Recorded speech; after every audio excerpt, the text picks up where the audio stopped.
Hi guys! So, I guess it's winter now, right? It's pretty freaking crazy out here. I don't like that light. I look like a British lady here. So, what I want to talk about is how to deal with having physical ailments and mental health while in recovery, because this seems to be a huge issue with a lot of the people that have questions. They're like, okay, Bree, so I quit drugs and now I have a lot of pain. I'm suffering from a lot of mental health problems. I'm really depressed. I have a lot of anxiety. So how do we deal with that? That's a major question, and I think a lot of people have that same question. Because they're like, you know what, I use the drugs to cope. I use the drugs to ease my anxiety, or I use the stimulants to feel better, to feel like I had energy. Now I don't have energy. These are a lot of the things that people go through that make them want to go back to using, because they do not know how to cope with the real world and feeling normal. They don't know how. And feeling normal just isn't normal to them. It feels like being normal is different. It feels like being normal is wrong and it's not right. So if you're somebody who's in recovery, or maybe you're not even in recovery, if you want to comment and talk about what works for you and what keeps you feeling okay mentally and physically, feel free to leave comments, because I want to talk about some of the natural remedies to these things that make it so we don't have to use in order to get what we want out of it. So obviously when we come into recovery, we have a lot of different problems, like a whole butt ton of them. Probably too many to count, a lot of us had issues before we used, and a lot of us will have issues after and come out with more. And I know you don't want to hear that. I know you want to hear that we're going to be all sparkly clean and be better, but you know what? I think it's more or less just dealing with our ailments. That becomes the thing for us. So I'm reading your comments. I deal with it every day. Yeah, so do I. I go through panic attacks at least twice a week. I'm trying to find a good spot for my phone. How about right there? No, maybe not. I go through panic attacks at least twice a week. When I say panic attacks, I for a while did not know they were panic attacks. I didn't know what to call them, because my heart rate would go up. I would feel like I couldn't breathe, and I would start thinking I was dying. I'm like, oh my God, I'm dying. Why is my heart rate so high? And I would go to the hospital. And I do have a heart condition, and this is something that really bothers me above all, is that I do have physical problems, and a lot of times I get in this mindset where I'm like, how am I supposed to stay clean if I'm constantly in and out of the hospital because my heart rate likes to go up to like 160 for no reason, or when I lie down I can't breathe? Like, those types of things really bother me. And then my other question is, like, did I do that to myself when I was using? Did I cause my body to have all these issues? So, like, I feel like I did it to myself at times, too. So, if you're somebody who's going through that, it's completely normal. Like, we're humans. We're not going to be perfect. And if you used for a long part of your time, and you used any type of drugs, if you used uppers, downers, or you drank, you're going to have problems with your physical body when you stop, regardless. But you're saving yourself some damage the quicker you get sober or clean. And if you're somebody that's on a maintenance program, maintenance isn't really that good for your body either. And I know that, like, it helps a lot of people, and it works for a lot of different things, and it works for pain, but it's not good for your body. It's bad for your teeth. It's bad for your brain. It's the overall effects on your body are not going to be good. So if you are on a maintenance program, do not make it for the rest of your life. You don't want to end up with a lot of physical ailments that you don't need. I'm reading your comments. Hang on. Let's see. What did you see? Helping someone in need and being there for others who have experienced loss. The only way we are going to get through this together, right? Yes, that is 100% true. I think that one of the few things that actually gets me through being sober, because listen, I don't want to be sober every day. You got me messed up if you think I'm this perfect person who wants to live this perfect life every day of my life. That's not true. It's not even close. So when I go through my bad days and I'm upset and I'm mad and I feel like everything is going wrong, I usually help other people and talk to other people, and that is what helps me. And I know that it seems like a really corny thing to say, but that really does help me personally. But it doesn't mean it's going to help you all the way too, you know. You got to take everything with a grain of salt that you watch on the internet. I was reading something, listening to a friend of mine, Derek Lambert. He has a great channel on YouTube. He's got a lot of subscribers. I think he has at least over 14,000, which is a lot to me because obviously I don't have 14,000. And he said how when he was taking cocaine and Adderall, he now, as a sober person, knows when he's drank too much caffeine because he starts to feel like he's going to pass out. And I laugh because that's how I feel. I've been waiting for somebody to replicate that feeling for quite a long time. So if I drink 2 cups of coffee, you know, and I'm on a double, sometimes at 3 o'clock in the morning, I feel like I'm not going to make it to the end of the shift. And that's not a normal feeling, but apparently that is common amongst people that used to use. And I didn't know that that was a common ailment that comes out of recovery, is people start to feel like they're going to pass out when they drink too much Red Bull or caffeine or have too much sugar. Like, that could be an ailment caused by using, but it could also just be a problem with your sugar and your body's metabolic process. So I'm not really sure. Hey, Ben. Trying to get like a good angle here. Apparently I'm not good with the angles. I am going to be going live with Chris Nosey at 8 or 9 o'clock, around then. Also, I'm going to be going live with this young man who is very early in recovery. He is on his 2nd month, and he has a great story. He's been doing lives through his process of recovery. He's from Tennessee, and I like what he's doing. So I am going to bring him on live. So if you guys choose to watch his live around 8 o'clock, give him some support, talk to him, congratulate him, because he is really trying to do this the right way. And I really, I like that. I like when people actually mean what they want to do. Now, I'm not saying that all of you don't mean what you want to do, but I'm saying that if you really want this, you gotta want it.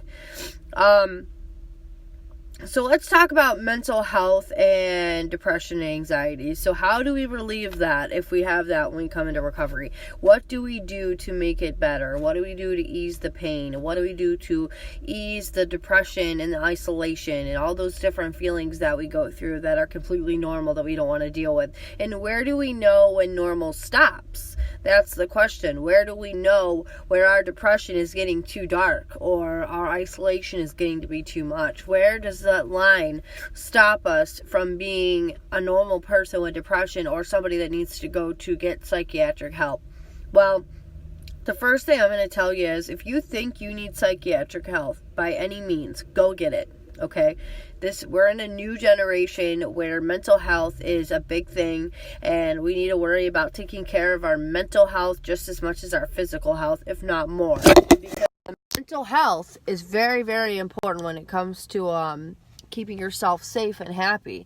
If you do not keep your mind right, you cannot keep your body right. And the fact of the matter is the way that we think and the way that we process information and the way that we feel about ourselves actually shows itself in our body. So our body represents a lot of what's going on in our mind. And people can actually heal themselves with believing the right things and feeling the right way. And I know that sounds a little crazy to some people. They're like, no, that's not real. But it is real, and there's a lot of cases of people that actually started healing themselves by thinking about the healing process going on in their body, and they started to feel better. There's a lot that goes into the psychological aspect of everything. Our psychological part is literally what can make up to 90% of the whole human nature. So that's why I'm trying to tell you, if you can control your mind, you can actually help save yourself a lot of trouble with your body.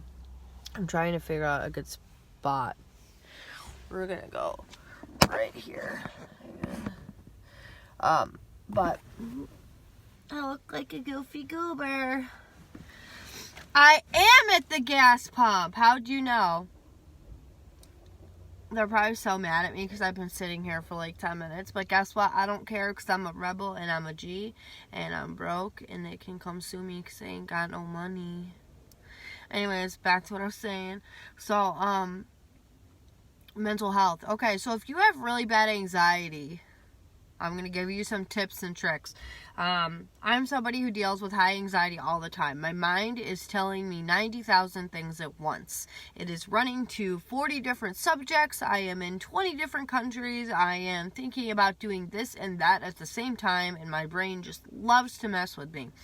It loves to tell me the wrong things. It loves to lie to me. And it loves to tell me people don't like me and that people do not trust me and that I am not a good person or I am not in the right state to help people or I am not going to get that far in my organization. It likes to tell me those things. So what do you do when you have those thoughts, when you're looking in the mirror and you're like, oh, my nose is so big? I look in the mirror and think this sometimes. I'll be looking in the mirror and I'm like, oh, I'm so cute. And then out of nowhere, I'm like, damn, my nose is big. I must not be that pretty. And that's crazy. Like, out of nowhere, it's like an intrusive thought. And I look in the mirror and I'm like, wonder if I should get plastic surgery on it.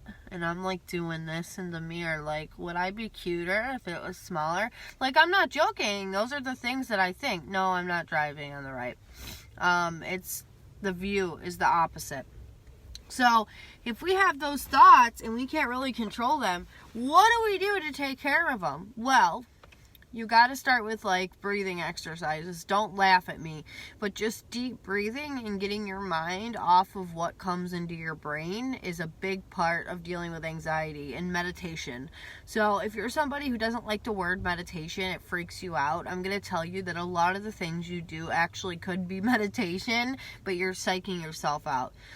Take a minute to sit in your car, sit away from everybody with no noise. You don't want people in your ear talking to you or putting thoughts into your mind, and just clear your brain.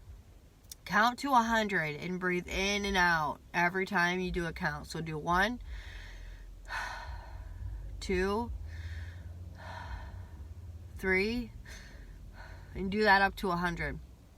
If you don't want to do that, you can do box breathing.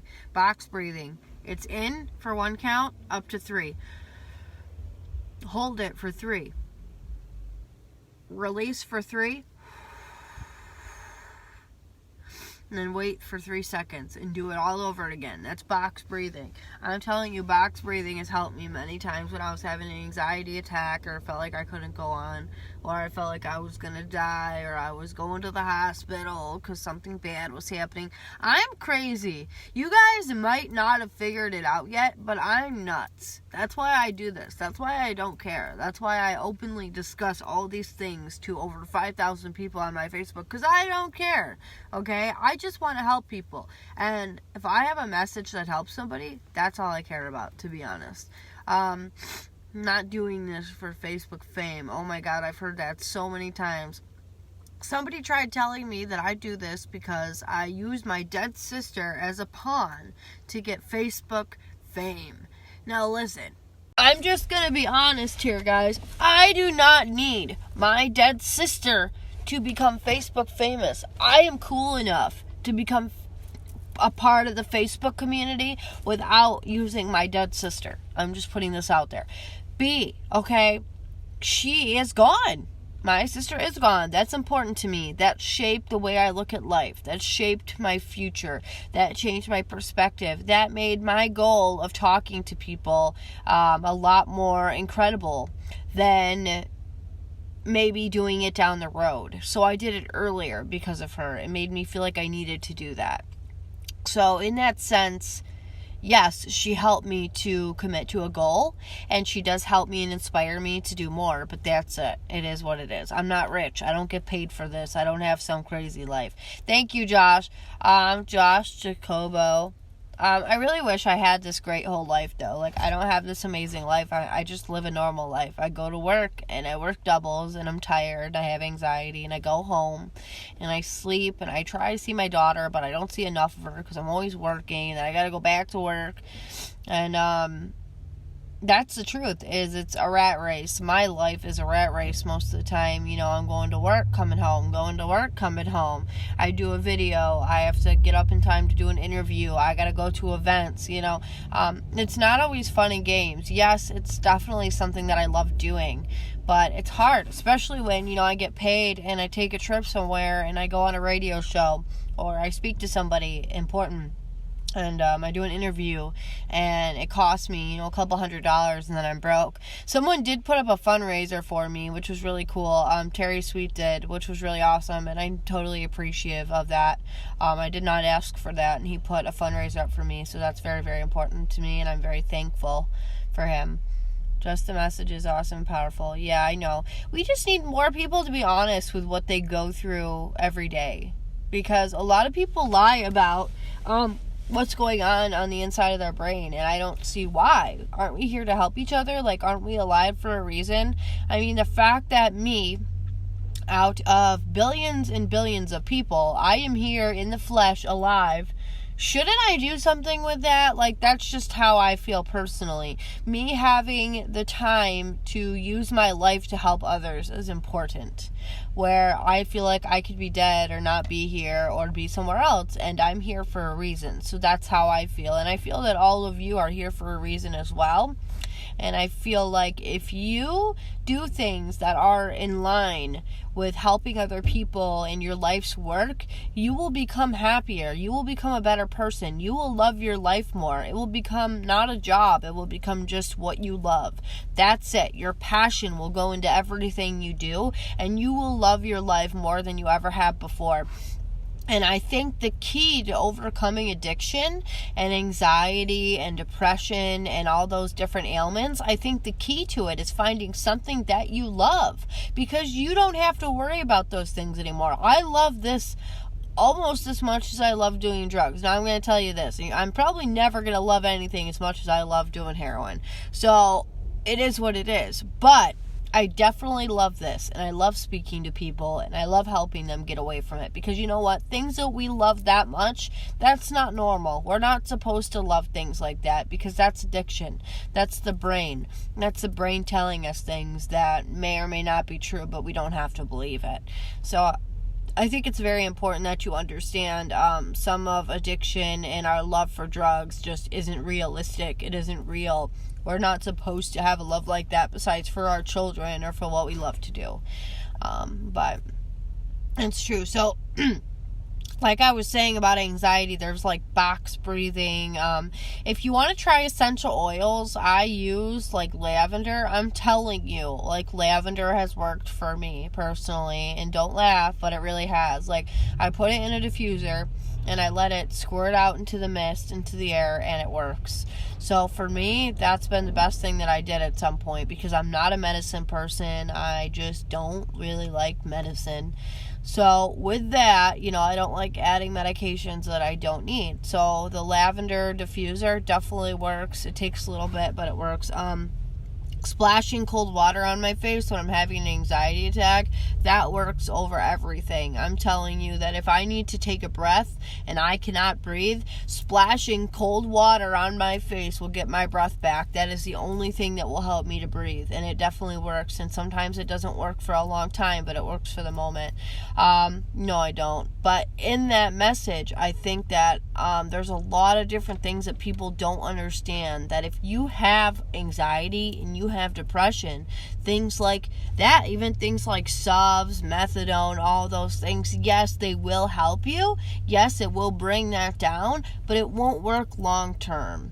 It's not going to make it so that you have this perfect composition that's going to keep you good for the rest of your life. And that's something I don't think people understand. I think they found this cure and they're just going to use it for the rest of their life, and nothing is going to cure you, you know. I know some people have found like SSRIs that help them. Some people have found the magic pill. Some people take kratom. I know this. You know, there's a lot of different things out there that work individually per person. But the best thing to do is find things that you love, that you want to do, and do that. Thank you. I appreciate it. You are gorgeous too, by the way, so you know that. Thank you. Do you take subs? Sorry, I'm reading the comments. Joseph, Bree, strong arm. Yeah, thank you, Mike. I appreciate that. Where are you from, Mike? Yeah, I right now am actually on my way to go and get changed. I probably should do that. But I'll end up and wrap this conversation up. So if you deal with pain, and you deal with a lot of bad anxiety and pain, when it comes to pain, maintenance programs, yes, they do help, but they won't help forever. Eventually, the pain will come back. Because here's the thing, our body, adjusts to everything, it gets used to it, and we reach a height where our body can only, basically not surpass that threshold. So when that happens, all that pain will eventually come back, so be careful. And I see a lot of people just do things the wrong way, and then they end up back in addiction, and it's scary. I mean, thank God that didn't happen to me, but it's definitely happened to a lot of people. Also, if you don't want to do box breathing, you don't want to splash cold water on your face, sometimes working out, I'm telling you right now, working out when you're having bad anxiety will help you. It'll get your heart racing, but then it'll bring your heart rate down. It almost has a paradoxical effect where it does the opposite. So that tends to work for me. And I write. I just started writing again, and I know that you guys heard my rap and you probably laughed at it. Now listen, I spent 30 minutes writing that rap, and in the morning before I went to work, I performed it 2 minutes before I left for work. So I didn't have some big practice session. I should have memorized it, probably done it the right way, yes, but I didn't, and it is kind of terrible, but it wasn't that bad. I feel like it could have been a lot worse. I have heard some crap on the radio. I have heard rap that is terrible, that is literally published and put on air and everybody can hear it. So I'm just saying that was not that bad in comparison to what I've heard. Not trying to defend myself, and I know I'm a little white girl, but it doesn't mean that I can't try and rap. I feel like that's kind of a fun thing, If you want to do it, why not do it? We are allowed to do whatever the hell we want. That is the truth. We can, as long as we're not hurting anybody, we can do what we want to do. So if you want to rap or you want to write poetry, put it out there, put it online. Nothing wrong with that. Nothing wrong with expressing your work. Thank you. It's really bad out. My windshield wipers aren't working too well. Alright, freestyle rap. You try. We should do a rap battle sometime. We can freestyle rap. Let's do a rap battle. Thank you, Mike. I appreciate it. Working out is key. I hope I'm going to start working out more. I need to start working out instead of just working. I think that's a big thing, too. But yeah, if you guys want to try natural things, there's St. John's wort. It's a type of I don't even know, it's a natural thing you can take from the natural stores that apparently helps with depression. Now, what I'm going to tell you is do not take it with anything else. If you take other medications, do not take St. John's wort. Peppermint tea. Peppermint apparently works really well for anxiety. If you've ever had those aromatherapy rollers, they work for pain decently. I'm going to tell you that at the end of the day, just sometimes relaxing and taking a nap is what I do with anxiety. I mean, it works for me, It's really hard because we're all different people and we all need individualized treatment. And I think at the end of the day, having a counselor and having somebody that knows how to help you is very important. And I think going to a community of people is very important. Going to meetings, I can't stress that enough. A lot of people don't realize how good meetings are.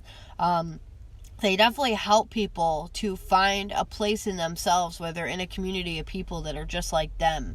They understand that they have a problem and they know how to deal with it. Now, I don't always agree with some of the things that are said and that are preached in those meetings. I have my own version of what I think recovery is. I know that I get yelled at for that because I don't have the same exact views on recovery as everybody else. But I do believe that if you're getting better, you're getting better.